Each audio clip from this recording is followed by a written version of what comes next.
Dead No More, Patient Zero, Chapter 11. I want you all to return to the bunker, I said. I'm staying here with Ernesti and Madison. The hell you say, yelled T. Ma would kill me if I came back without you. Look, we have to establish trust between Ernesti and us. Who better than me to do so, I asked. I'll be fine. We'll be fine, said M. I'm staying with you. Me too, said T. We'll see this through together. Okay then, Die. You handle things back at the bunker and stay on alert, I said. Just in case Jacob is still nosing around. You can count on me, said Diane. On us, said Andre. We got your back. Of course, this is all contingent on whether or not Ernesti will allow us to stay, I said. You are welcome to stay, said Ernesti in a sullen voice. The rest of our group departed as M, T and I got used to Ernesti and his DCs. I attempted to get Ernesti to open up about what had happened. He elaborated about Madison and Dr. Anthony. He explained how his camp was overrun, and he and Madison were the only two to escape. He explained about the promise, in which they would all fight to live. Life continues as long as one lives. He told me how he barricaded the DCs in the cafeteria at the hospital. How he promised Madison that he would never leave her. How he pulled her teeth and put her in a straitjacket. She keeps the other DCs away, said Ernesti. Even now, she still protects me. You rarely find this kind of loyalty nowadays, I said. If you and Madison are with us, we'll protect you too. He looked at me with an eerie silence. He looked at T and M, and then at Madison. You all truly care for one another? Asked Ernesti. Cherish what you have. History has taught me that it will not last. I asked Ernesti if he had catalogued the food stores. He showed me the refrigerated area, where some of the items were stored. The generators were failing. We have a mechanic and an engineer who can help with the refrigeration system, I offered. That would be greatly appreciated, he said. It has been a while since I have had someone who spoke back to me. You don't realize how much you miss it until it is gone. As we toured the plant, we talked into the wee hours of the morning, him and me. I think that Ernesti and by extension, Madison, will be welcome additions to our group. We moved to the offices where Ernesti had his quarters. M and I took one of the abandoned offices and T took another. We bedded down for the evening. The next morning was an early one. We discussed the fuel truck with Ernesti and how we wanted to hide it at the plant. We discussed setting up some watchtowers and cameras as it would only be a matter of time before someone came to take what he had. I have more than enough to share, he said. Ernesti, the people we are talking about are not interested in sharing. They would prefer to kill you rather than share, I said. I'm not saying that you shouldn't share, but you should be careful with whom you share. We radioed for Fred and Tim to come to the plant. Tim gave us a structural analysis, and Fred developed a list of parts to repair the machines. We sent the raiders out to find the parts needed. Repairs and upgrades were slow and methodical.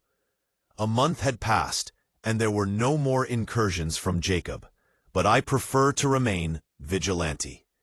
Things were moving along swimmingly with M, and our feelings were moving well beyond just the physical attraction we had for one another. The martial arts training was still progressing, and she was getting better every day. Joshua was progressing at a rapid pace himself. His scouting skills were improving as well. He was becoming a well-rounded survivalist. Tim had also begun to teach him some of the basics of building and structural engineering. Ernesti was becoming less and less dependent on Madison and the other DCs he had accumulated, as he became more integrated into our group. The members of the bunker were uneasy whenever Ernesti would visit, as we had to leave Madison topside. He would only agree to the hooding if we brought Madison. During one of our expeditions to scour for supplies, We found a department store warehouse. There were plenty of trucks and plenty of the comforts of modern life. We invited Ernesti to come with us, but persuaded him to leave Madison behind. As we entered the warehouse, we noticed vehicles that looked as if they had just arrived. There were 2 of them. This hunting party consisted of Rodriguez, Gerald, Andre, Ricky, Robert, T, Joshua, Ernesti, and myself. Gerald and Ernesti took point. Ricky and Robert nestled into the scenery under cover. Rodriguez and Andre took the left flank, while Joshua, T, and I took the right. We overheard a small group in the warehouse as they engaged the DCs that were inside. It looked as though they were being overrun. There were 4 men and 3 women embroiled in a fierce battle with DCs. They were going to be overrun. But we were here. That's not happening on my watch. Blades, engage by the 2s. Cut 'em down, I barked. The various groups of 2 began to mow down the DCs as the men and women already there renewed their fight. Joshua, T, and I began chopping and bashing the heads of DCs, quietly and efficiently. The twins were firing arrows with pinpoint accuracy, and Andre and Rodriguez became known as Chop and Slash, as Rodriguez would chop them and Andre would slash them for an effective 1-2 punch. When the last DC was dealt with, the 4 men and 3 women then turned their attention towards us. "Who the hell are you?" demanded one of the men as he raised a crowbar. The other 6 backing into a circle to face off against us. "Hold on," I said. "We're only here to help. My name is Dr. Marvin Harris." But still the survivors kept their guard up. "Look, we don't want to cause you any trouble," I said. "On the contrary, we want to offer you a place to feel safe and to live. That is, if you're interested. We've been on the road for a long time. My name is Jason. That's Ellen. That's Marie. And that's Naomi. The big guy is Henry. The guy with the glasses is Vaughn. And last but not least is Corbin," said Jason. "What do you mean?" "You have a place?" asked Ellen. "I had a place built for just such an eventuality," I said. "It is safe, and we have a lot of good people. But we do have some rules to introduce new people." "What kind of rules?" asked Ellen. "Well," I began, "to ensure our safety, the location of our community is kept secret until we determine that we can trust you." "And how do you do that?" asked Henry, with a puzzled look on his face. "Well, we blindfold you prior to heading to our camp. After 3 months without incident, if you choose to stay, you are welcomed as a full member, and the location is revealed to you." They looked at each other, and they all seemed to rally around Ellen. "I can't do it. No blindfolds. No, no, no," she screamed. They consoled her and calmed her. "Is she okay?" I asked. "She's been through an ordeal, and blindfolds or restraints are a bad idea for her," said Jason. "What about a sedative?" I asked. "I am a doctor." "A sedative might work," said Jason. Jason explained how he found Ellen in the clutches of a madman in a department store. He continuously raped her for weeks when the outbreak first hit. The guy met his demise at the end of Ellen's machete. They got out to meet up with a caravan headed to Athens, but were too late. They met the others, who were also too late, and had been traveling together since. I sent Robert and Ricky back to the bunker to get the necessary medical supplies from Di. I reassured them again that we meant no harm and that we only wanted to help. Ellen looked as if she was starting to display symptoms of Stockholm Syndrome. She was very dependent on Jason, as a savior almost. The others seemed even-tempered though, and it looked like sparks were beginning to fly between T and Naomi.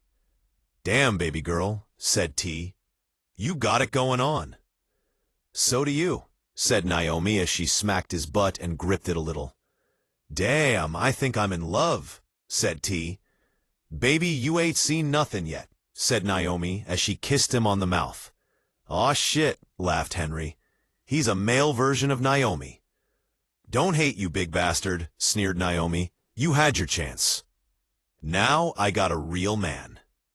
Naomi was what we used to refer to as a round-the-way girl when we were growing up. She had thick legs and pronounced buttocks. Her hair was in cornrow braids, covered in a do-rag. Why are y'all trippin'? She queried. It's not like I fucked him. Yet. Girl, you is crazy, said Marie. But I ain't mad at you. Me personally, I'm checking out the doc over here. I'm spoken for, I said. It's all good, Doc, said Marie. I don't want to marry you. Just play house a little. Marie was just as much of a hood chick as Naomi. She had on stretch jeans that hugged her firm bubble buttocks. She was much cuter than Naomi and thinner except for the chest. She had on a shirt tied off at the belly. I thought to myself, this could be a problem. They've been on the road too long and have developed a do-as-you-like attitude. I have to nip this in the bud. Even though the world has gone to hell, we still recognize decorum and the rights and privileges of others, I said. Damn, said Marie. He even sounds smart. I gots to get me a piece of that chocolate. I assured Marie that there were more than enough eligible men in our camp. Just then, Ricky and Robert returned with the sedative. I administered it to Ellen, and she immediately calmed down. While the sedative worked through her system, we loaded up on the supplies that we were there for. Once Ellen was unconscious, we bagged the remaining new members. I looked at my team and said, let's go home.